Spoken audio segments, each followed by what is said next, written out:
The day my sister arrived at the farm where I had spent my entire life, the first thing she did was change the locks while I was still inside going through my parents' belongings, and the second thing she did was hand me a cardboard box with my folded underwear sitting on top and tell me I had until Friday to vacate the property because she had already called a real estate agent and the farm would be listed before the end of the month. If you enjoy stories about family betrayal, quiet justice, and people who discover too late that actions have consequences, subscribe to Unspoken Truth, because we share stories like this every day.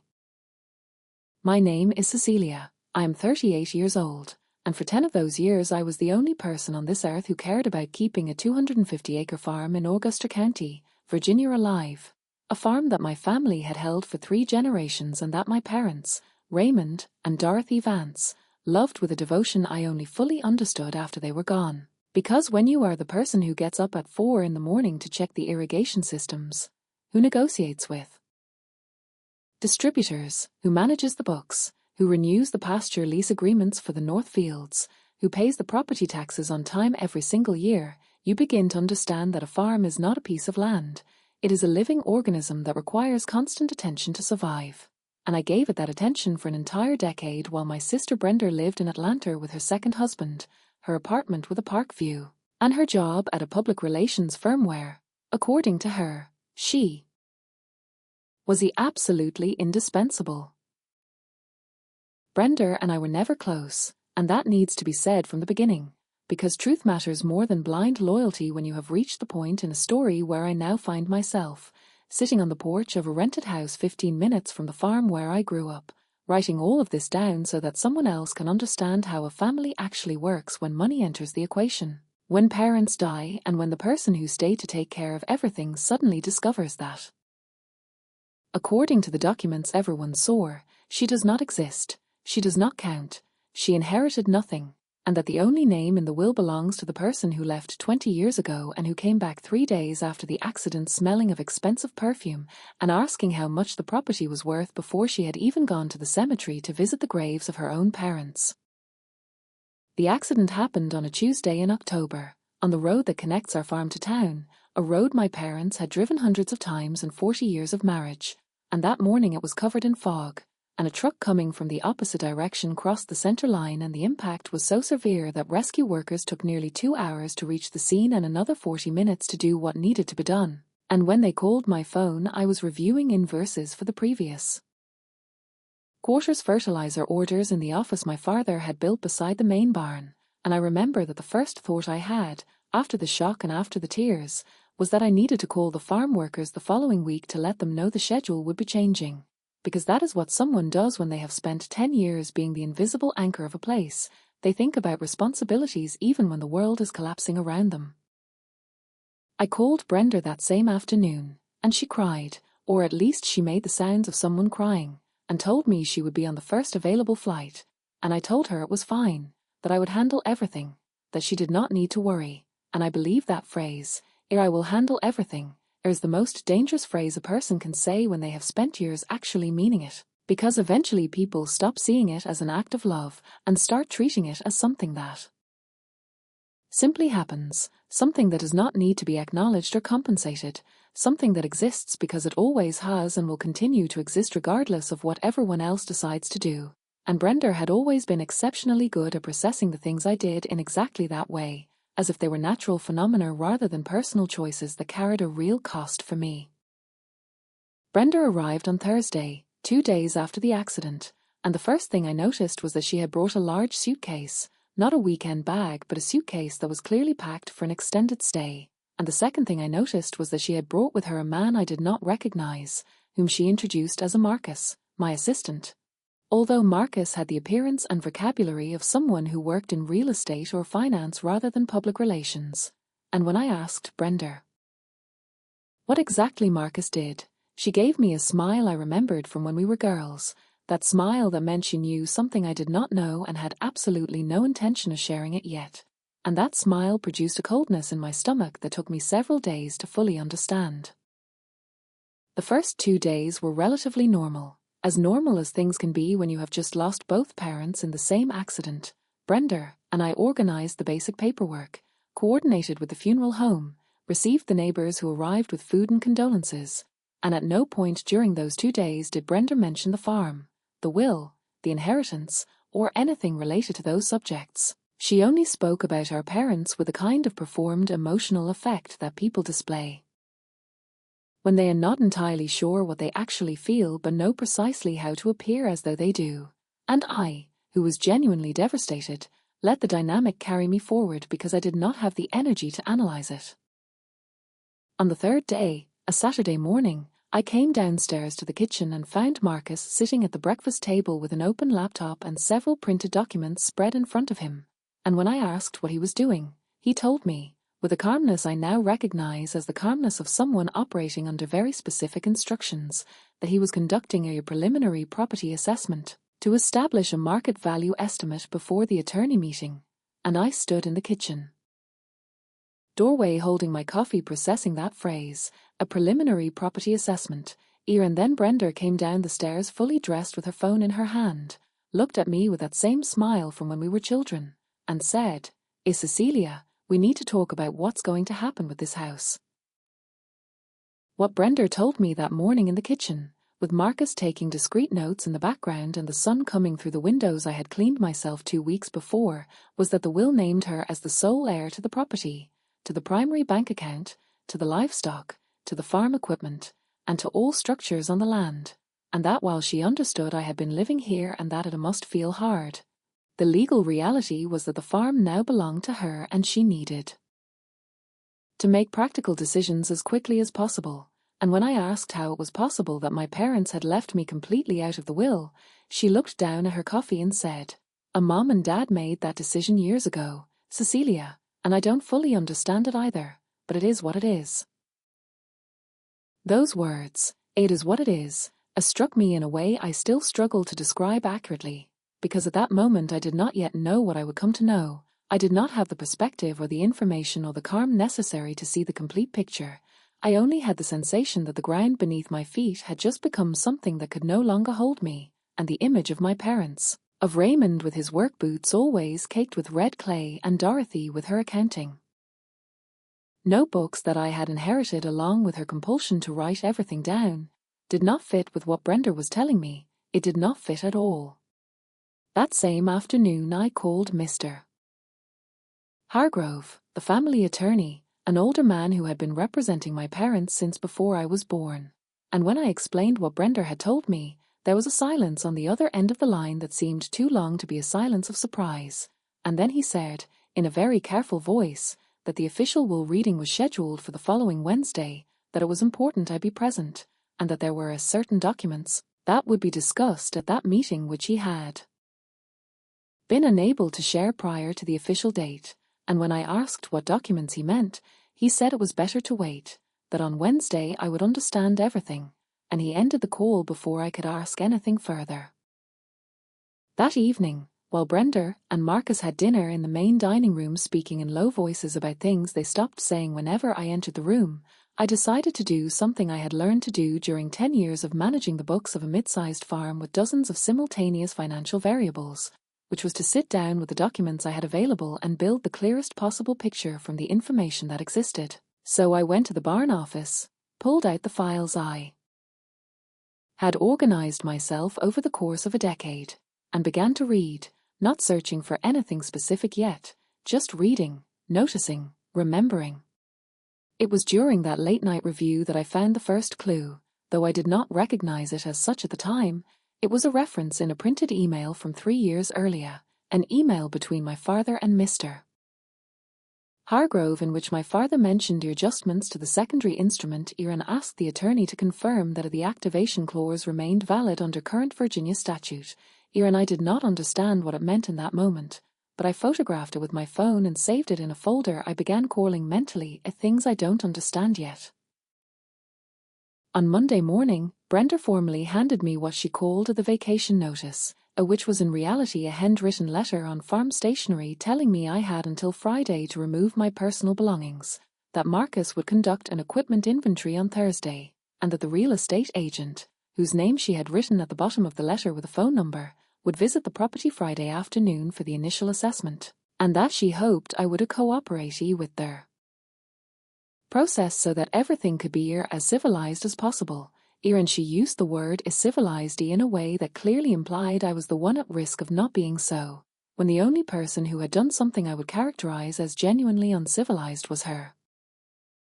That same Monday, I called an attorney named Patricia Owen, whom a neighbor had recommended months earlier for completely different reasons and whose number I had saved without knowing I would ever need it. And when I explained the situation to her in general terms, she told me to come to her office that same afternoon, and during that 2-hour meeting she was the first person to ask me, directly and specifically, whether my parents had ever mentioned the existence of any financial instrument. Separate from the will, any trust, any fund, any independent legal structure. And when I showed her the photograph of the email I had found the night before, she read it twice in silence, then looked up and said, Cecilia, I think you need to stay very calm on Wednesday, because there is something else in this story. Tuesday was the hardest day, because it was the day Brenda, who had clearly interpreted my silence over the previous days as resignation, allowed herself to be completely herself with no layer of pretense. It was the day she called the real estate agent in my presence without bothering to lower her voice. The day Marcus photographed every room in the house for the marketing package. The day Brenda told me, while I was folding clothes in my bedroom, that I might be able to keep a piece of furniture if I asked before the inventory specialist arrived, as if the furniture that had been in that house for 30 years were clearance items rather than objects I associated with specific memories of specific people who were no longer here. And I folded my clothes in silence, responded in monosyllables, and that night I spoke with Patricia for 40 minutes while she explained to me exactly what the phrase irrevocable instrument meant under Virginia trust law. Wednesday arrived with a thin and steady rain that had begun before dawn, and Brenda and I drove to Mr. Hargrove's office in separate cars, me with Patricia beside me and Brenda with Marcus, and when we sat down around Mr. Hargrove's conference table and he took out the documents and arranged his papers with the slow precision of someone who has done this for decades and knows exactly when and how the temperature of a room is about to change, Brenda crossed her arms with an expression I can only describe as anticipatory satisfaction. The expression of someone who already knows how the story ends and is simply waiting for everyone else to catch up. And I took a slow breath, kept my hands still on the table, and waited. Mr. Hargrove began with the primary will, read the names, read the figures, read the properties, and all of it was exactly as Brenda had described to me. The farm, the account, the livestock, the equipment, everything in the name of Brenda Louise Vance as the sole direct heir. And when he finished that section, Brenda began to shift in her chair with the energy of someone who believes the meeting has concluded and is preparing to stand. And it was precisely at that moment that Mr. Hargrove placed his hand on a second stack of documents, thicker than the first, and said, in the same calm voice with which he had read everything before it, "We will now turn to the second instrument."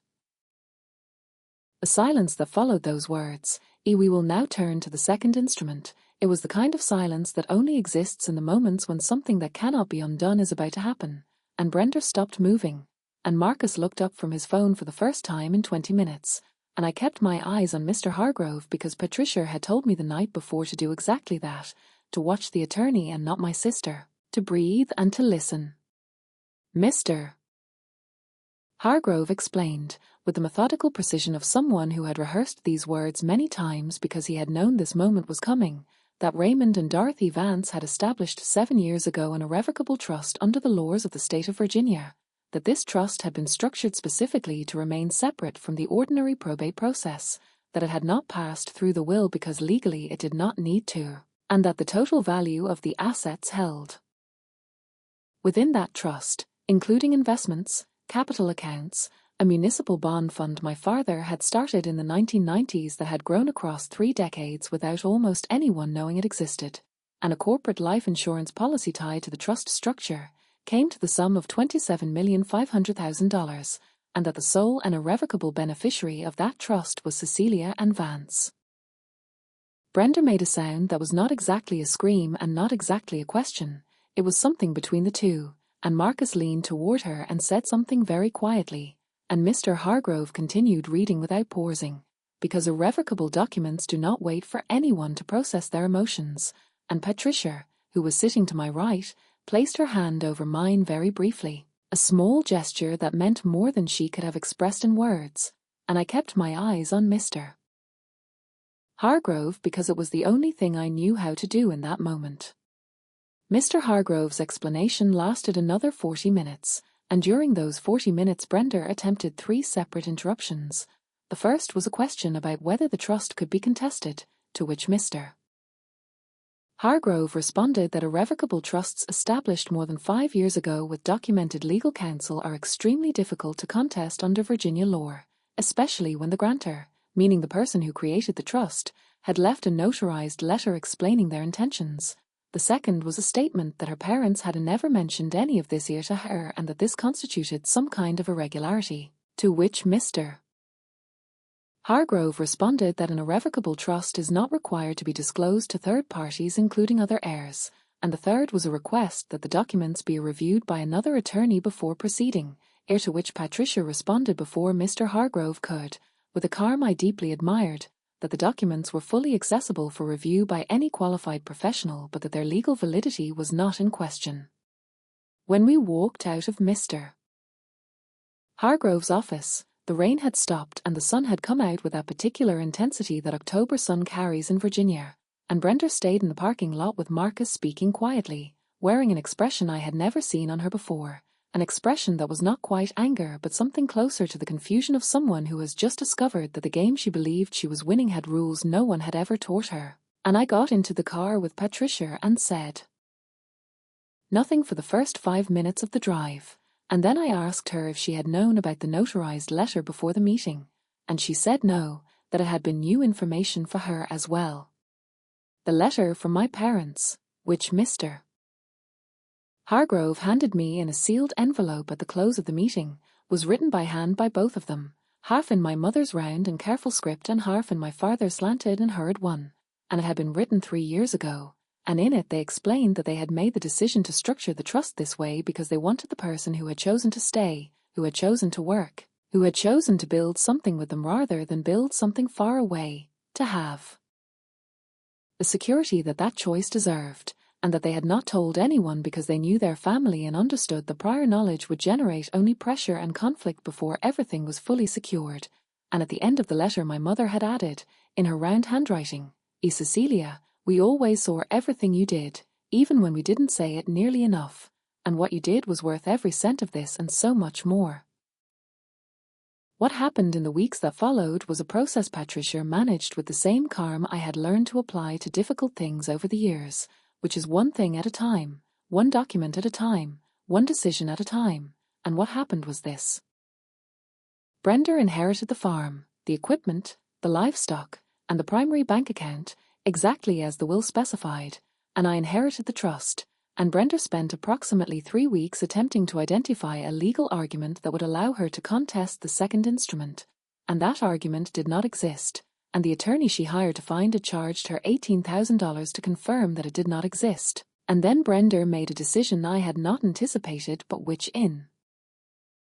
retrospect makes perfect sense for someone with her character, which was to contact me for the first time since the meeting and tell me she wanted to sell her portion, meaning the entire farm, and ask if I was interested in buying it.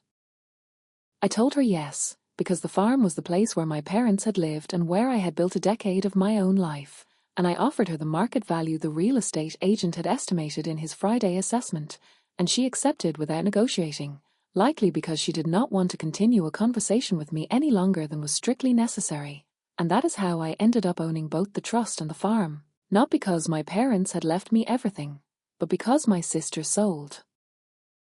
her portion to me at a fair price using the resources my parents had quietly accumulated across 3 decades specifically to ensure I could do exactly that if it ever became necessary. Brenda returned to Atlanta 1 month after the meeting with Mr. Hargrove, and Marcus disappeared the same way he had appeared, without goodbyes and without explanations, and I went back to the farm with the keys Brenda returned to me without ceremony in a notary's parking lot. And when I walked inside for the first time after everything that had happened and moved through the hallways and past the barn office and through the kitchen where Brenda had told me it is what it is that morning, what I felt was not triumph and not immediate relief. It was Something closer to the stillness that exists when a storm has completely ended and the air returns to being the air it always was. There are things I learned from all of this that I could not have learned any other way, and the first is that loyalty practiced in silence for years is rarely invisible to the people who matter most, even when those people do not always find the way to say so while they are still alive. And the second is that greed does not only blind people but also causes them to underestimate everything they do not understand. And Brenda never understood the farm, never understood the work, never understood